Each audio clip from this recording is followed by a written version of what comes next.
Hey everybody, it's Chris and Tony back with another beer review for Blue Collar Beer Gourmet, the Tiger Sox series. Hi.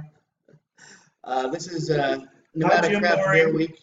Hey Jimmy Boring. Jimmy Exactly. Boring. This is just for you. Yes, for you, punk. This is Nevada Craft Beer Week, and today's review and tomorrow's review will be Joseph James Brewery.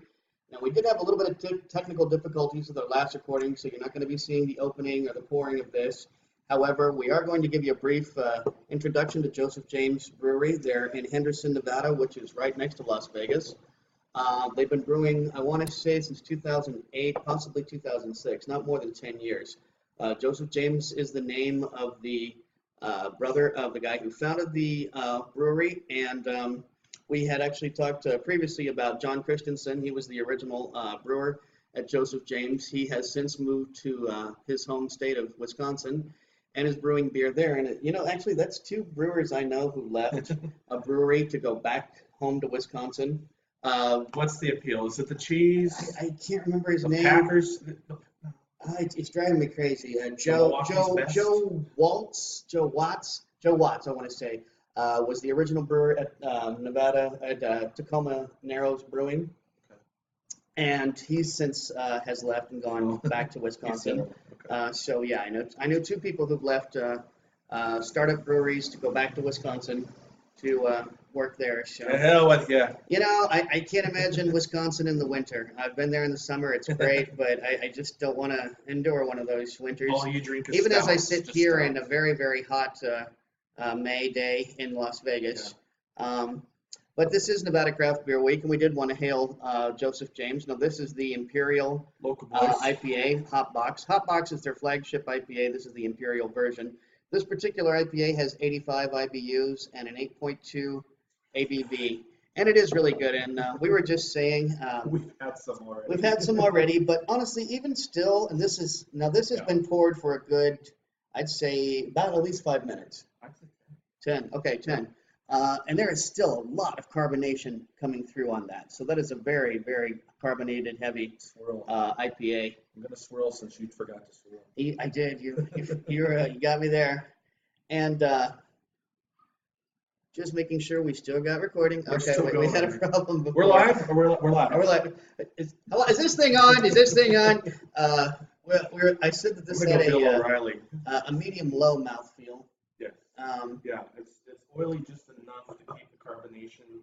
The bubbles kind of like on an island of their own. They don't seem to form a real genuine one as a head, like for a head. Mm-hmm. But because of the oiliness from the hops, I think you're getting kind Yeah, of Tony unique was pointing out the carbonation. oiliness on almost an oily sheen on top of this very creamy head, and he's absolutely right. When you put your nose to it, even now after it's had a chance to breathe, there's still a lot of hop aroma coming out of this. And there's I think they did use double row malt because there's a very malty finish to this. You get the bitterness of the hops originally, but then this clean malty taste afterwards, almost like you had a biscuit after. Very, very clean finish, crisp, bright.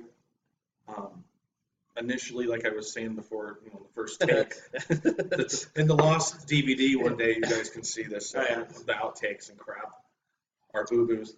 But I was saying how it's not a beginner's IPA at all.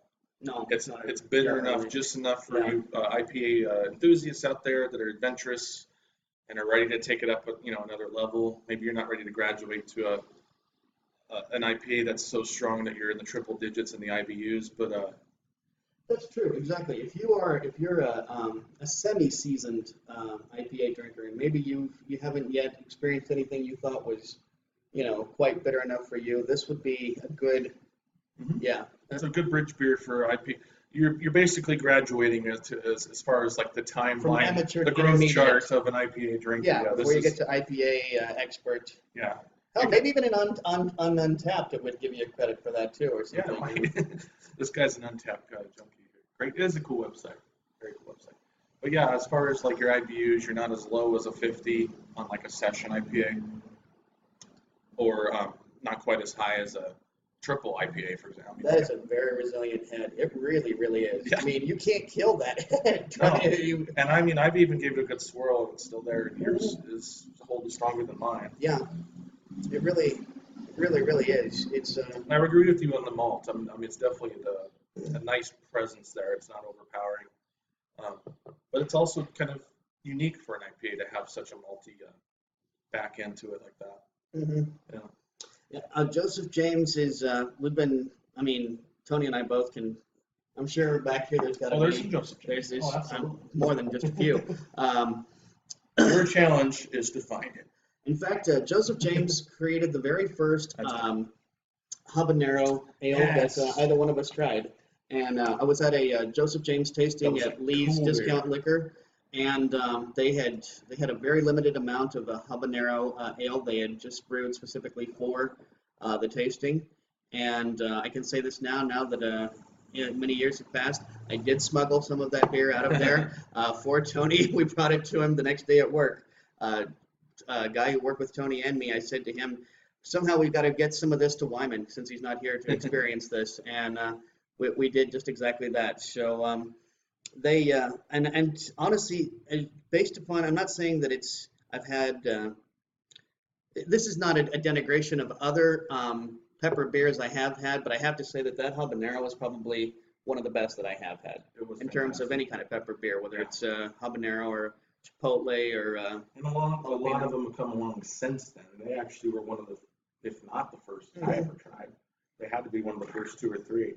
But Joseph James is really, I mean, we were telling the story a little while ago about how they haven't been around all that long, roughly a decade. You know, it was our best guess, maybe 8 years.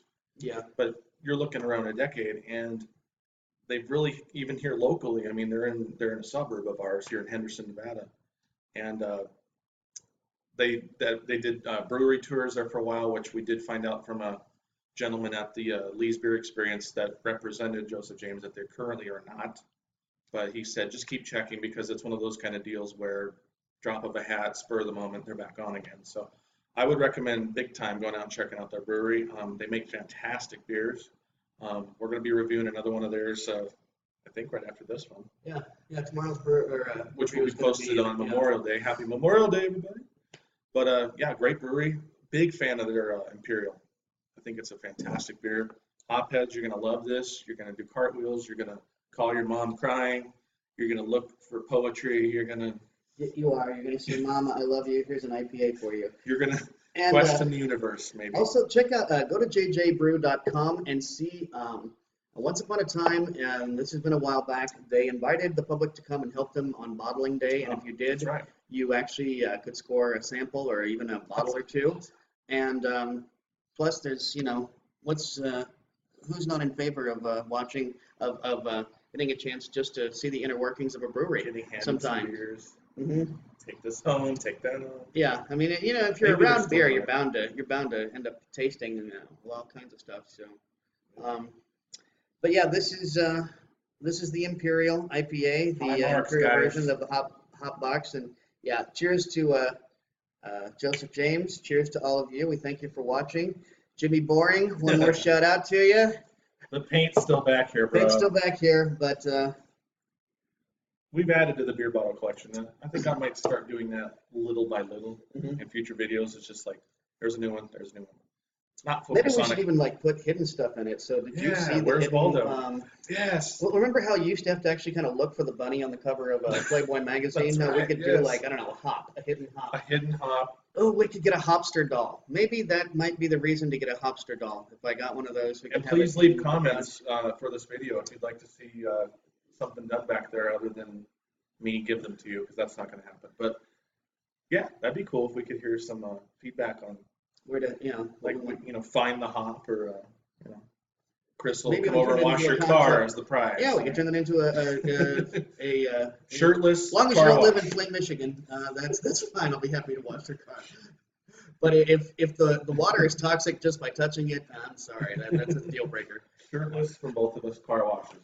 Spot the hop. And he'll wear Tiger's gear, so that's the main thing. And Daisy Dukes. Let me get my tan first. Cheers, my friend. Cheers until then. Thanks for watching. Bye, appreciate it. Please don't forget to check us out on Periscope, Tumblr, Twitter, Instagram, and Facebook. Until then, happy drinking. Cheers. And drink good beer. Drink good beer, everybody.